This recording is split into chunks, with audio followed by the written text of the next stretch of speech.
Madame, Monsieur, bienvenue. Vous regardez Sport le Mag aujourd'hui avec moi sur ce plateau, Lise Barenbaum et Marion Bernard. Bonjour mesdames. Bonjour. Merci de participer à cette émission avec moi. Nous allons parler football aujourd'hui ensemble et je vous propose de commencer cette émission par une enquête sur la sécurité dans les stades. Et oui, le football c'est souvent du rêve, de l'émotion, du suspense et des belles performances, mais parfois le rêve tourne au cauchemar quand les tribunes s'effondrent ou quand les supporters se bousculent, il y a des victimes. Stade fini à la hâte, normes de sécurité non respectées ou bien supporters incontrôlables. L'histoire du football a été marquée par de sombres catastrophes et même au XXIe siècle, il y a des morts sur les terrains de football. Regardez ce reportage. À 2 mois du coup d'envoi de la Coupe du Monde, le Brésil fait la grise mine. En moins d'1 an, 3 accidents ont coûté la vie à 7 ouvriers sur les chantiers des stades du Mondial à Brasilia, Manaus et Sao Paulo. Accidents de grue ou chutes mortelles, tous ces drames gèlent les financements et menacent l'organisation de la grande fête du football.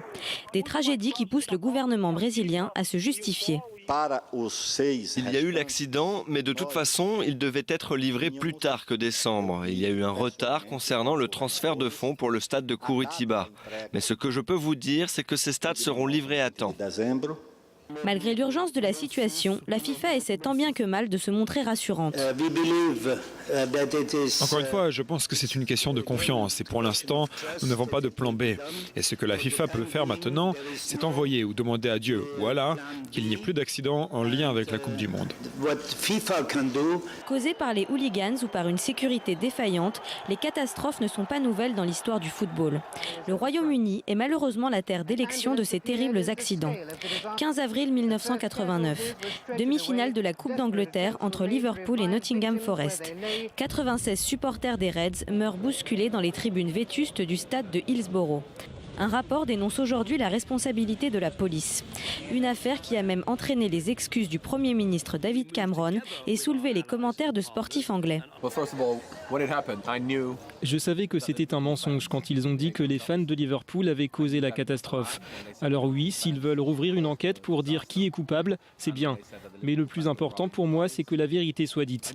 Et maintenant, la vérité a été dite. Alors les fans de Liverpool sont exempts de tout reproche. Le 29 mai 1985, le stade du Heysel de Bruxelles est le théâtre d'une autre bousculade tragique.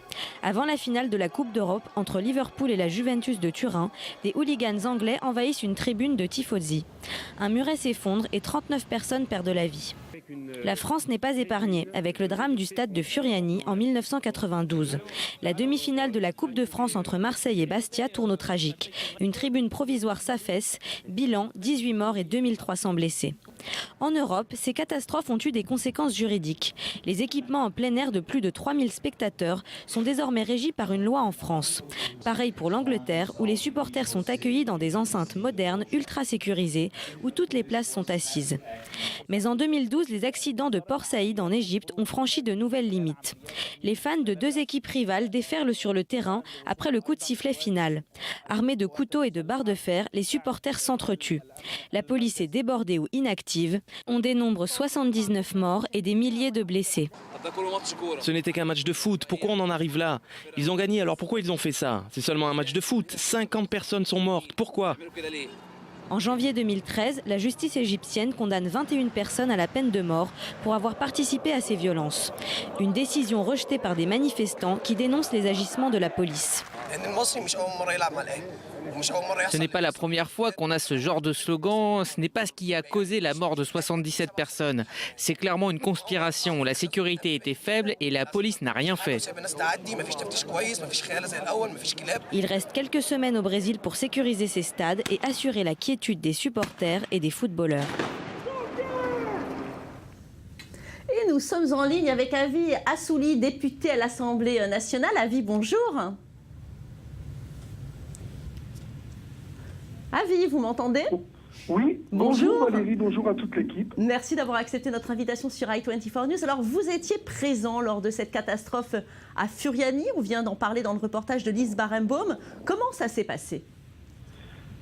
Écoutez, j'avais l'habitude de voyager avec les Olympiens, d'aller partout avec eux, et ce jour-là, c'était la demi-finale Bastia face à l'OM, une demi-finale entre guillemets explosive parce que 2 clubs du Sud, c'était la folie, un stade dont on avait rasé une tribune et on était tombé sur quelqu'un qui avait dit en 10 jours on va monter une tribune pour 10 000 personnes et il y a eu double billetterie, etc. Mais ça on l'a su plus tard et donc on est monté sur cette fameuse tribune et vers 20h on a installé notre matériel et puis je voyais que ça bougeait un peu. Mais bon, on pensait pas, avec les collègues, les journalistes, les confrères, on pensait pas que ça arriverait, quoi. Mais c'était pas possible. On n'allait pas, on n'est pas des Japonais, on s'est pas harakiri. Donc, gentiment, on est monté là-dessus et à 20h10, le speaker commençait à dire ne faites pas trop de bruit, ne tapez pas avec vos pieds, restez calme. Alors on s'est regardé avec quelques confrères en se disant mais on n'est pas sur un terrain de tennis quand même. Et puis moi je prends la parole et je sais pas qui m'a fait dire des choses pareilles et j'ai commencé à dire écoutez, je suis tout là-haut, je distingue à peine le terrain et les joueurs, ça bouge un peu, on se croirait sur un bateau, j'espère qu'à la fin du match je serai encore là. Mais qui m'a dit de dire ça ? Allez savoir.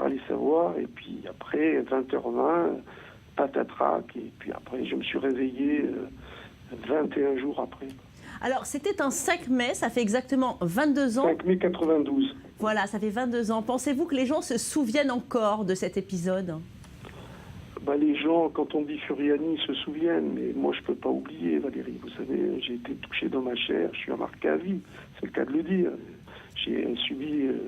J'étais à l'hôpital d'abord transféré à la Miséricorde d'Ajaccio, mais moi je me suis réveillé à Marseille 21 jours après dans le coma. Oui. Donc un jour ça allait, un jour ça allait pas. J'ai eu diverses opérations. Quand je passe à l'aéroport, ça sonne. Ah oui, un vrai voilà, je peux pas oublier. Moi personnellement, c'est impossible. Je suis marqué à vie. Est-ce que vous pensez, Avi, qu'avec les nouvelles normes de sécurité dans les stades, on est maintenant préservé de ce genre de catastrophe ? Remarquez avec Thierry Braillard, notre ami commun, qui est maintenant secrétaire d'État au sport, je pense qu'il va tout faire. Voilà, c'est un scoop. Il va tout faire pour que les normes de sécurité soient respectées. À tout ça. Oui, à la sécurité maintenant. Puis les stades sont rénovés, modernisés. Il y a une loi en France, vous le savez Valérie, on ne peut pas faire n'importe quoi. Parce que quand on a fait cette histoire de Furiani, c'était n'importe quoi. La préfecture avait donné son accord, la sécurité n'était pas là. Vous savez, à une demi-heure du match, ils vissaient encore quelques tours avec des tournevis, ils vissaient des vis et c'était pas encore fini. Il y avait des rondelles qui tombaient. On a envoyé des gens à la mort. Voilà, c'était un assassinat. Merci beaucoup, Avi, de votre participation à cette émission. Vous êtes le bienvenu chez nous quand vous voulez. Je sais que vous êtes souvent de passage à Tel Aviv. Alors Lise, vous avez parlé des catastrophes récentes, mais je pense que dans le passé, avec des stades qui étaient beaucoup plus rudimentaires, il y a dû en avoir des catastrophes aussi. Oui, bien sûr, dans les années 60, ça commençait déjà. À Lima, par exemple, lors d'un match Pérou-Argentine, on a une bousculade terrible qui a coûté la vie à 320 personnes qui sont mortes asphyxiées et piétinées. En 74, en Égypte, même scénario lors d'un match amical entre le Caire et Prague. 80 000 personnes se ruent dans le stade et dans la bousculade, 48 personnes perdent la vie. Bon, on a l'impression que dans certains pays, c'est récurrent ce genre de choses. Oui, alors c'est vrai qu'au Royaume-Uni, les supporters sont connus pour avoir le sang chaud, mais sur d'autres continents, il y a des pays qui peuvent être cités comme l'Afrique du Sud. Par exemple, en 91, on avait un match entre les Orlando Chiefs et les Kaiser Chiefs. Un but est sifflé par l'arbitre, les supporters sont pas contents, ils se battent, 40 personnes meurent, et 10 ans plus tard, même affiche à Johannesburg, et là, on a une bousculade à l'entrée du stade, et 43 personnes perdent la vie. Alors, ces incidents, est-ce que ça a des conséquences politiques ? Oui, ça arrive souvent. C'est notamment le cas d'un épisode très violent qui avait eu lieu à Belgrade en 90. C'était un match entre le Dynamo Zagreb et l'Étoile Rouge de Zagreb, deux équipes qui sont souvent en concurrence très forte. C'était juste après la chute de l'URSS, après les premières élections démocratiques dans ce pays. Et en fait, les supporters serbes ont entonné des chants nationalistes serbes, ce qui a déplu aux Croates. Ça a complètement dégénéré. Il y a eu une émeute terrible et 60 personnes ont été blessées. Lise, est-ce qu'il n'y a que dans le football qu'il y a ce genre de catastrophe ? Non, pas du tout. Il y a un exemple très tragique, c'est les 24 heures du Mans en 55. On s'en rappelle, c'est un pilote, Mike Hawthorne, qui avait freiné pour rentrer au stade de ravitaillement. Il a surpris ses concurrents et une Mercedes s'est enflammée. Elle a rebondi dans la tribune. Il y a eu le capot, le moteur et l'avant du bolide qui ont été projetés dans la tribune et 90 personnes sont mortes.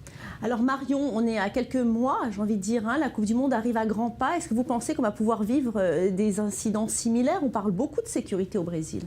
Alors en tout cas, c'est sûr qu'on parle beaucoup de sécurité et le Brésil n'est pas très rassurant à cet égard puisque on a l'impression que le pays s'est lancé dans une course contre la montre pour justement tenir les échéances et permettre la construction de tous les stades. Alors il faut savoir que sur les 12 prévus, il n'y en a que 6 qui sont à peu près terminés.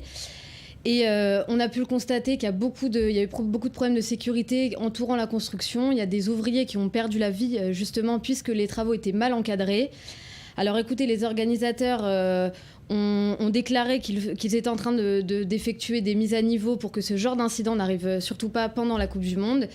Mais ça, plus toutes les manifestations et les contestations sociales autour du mondial et des sommes exorbitantes qu'il entraîne, on peut dire que les préparatifs ne se passent pas dans le calme, en tout cas. Oui, c'est vrai qu'on n'est pas très en confiance. Allez, je vous propose à présent de nous intéresser à un autre aspect du football. Il y a de nombreux flux financiers dans le foot professionnel. Tout n'est pas contrôlé. Le Barça est le club le plus titré d'Europe au XXIe siècle. Un club particulier avec une histoire et puis ses traditions. Et même si cette équipe catalane veut se démarquer des machines à profit du football avec un fonctionnement égalitaire, des actions humanitaires, et bien pourtant, vous allez le voir, c'est un club comme les autres. Il a besoin d'argent et parfois il a recours à des moyens douteux. Regardez l'enquête. Le FC Barcelone n'en finit plus de faire parler de lui en dehors des stades de football. Les Catalans ont défrayé la chronique tout au long de la saison 2013-2014. Scandale financier, transferts illégaux, un comportement inhabituel pour les Blaugranas.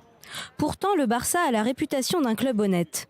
Créé en 1899, c'est une véritable institution du football espagnol.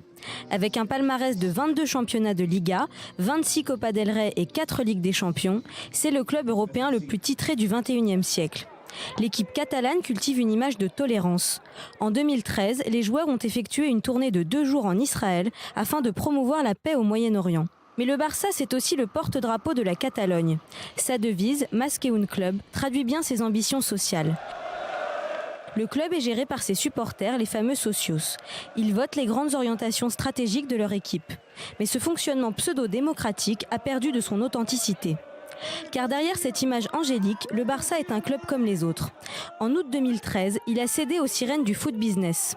Endetté à hauteur de 440 millions d'euros, il doit accepter le sponsor de Qatar Airways. Le Barça vend-il son âme au diable ? En tout cas, ces stars n'hésitent pas à se mettre en scène dans des spots publicitaires pour sceller son alliance avec la compagnie qatari. En 2013, c'est le très probe Léo Messi qui est mis en examen pour fraude fiscale. Lui et son père auraient falsifié des déclarations de revenus pour éviter de payer des impôts sur les droits à l'image de l'attaquant. Le joueur nie ces accusations sur Facebook. Il finit tout de même par verser 5 millions d'euros au fisc espagnol. Et le calvaire continue.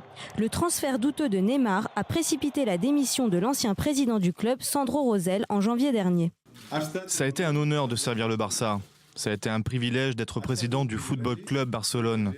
Je souhaite le meilleur au nouveau président et je demande aux membres de le soutenir pleinement. La dernière crise concerne le transfert de joueurs mineurs. Entre 2009 et 2013, 10 footballeurs de moins de 18 ans ont joué pour Barcelone. Une faute grave sanctionnée par la FIFA. Le Barça est privé de transfert de joueurs pour la saison 2014-2015. Cette affaire lève le voile sur les méthodes de recrutement discutables du Masia, le centre de formation du club qui a formé des légendes, Piqué, Puyol, Iniesta. Mais Barcelone a décidé de faire appel. No es toca la Masia.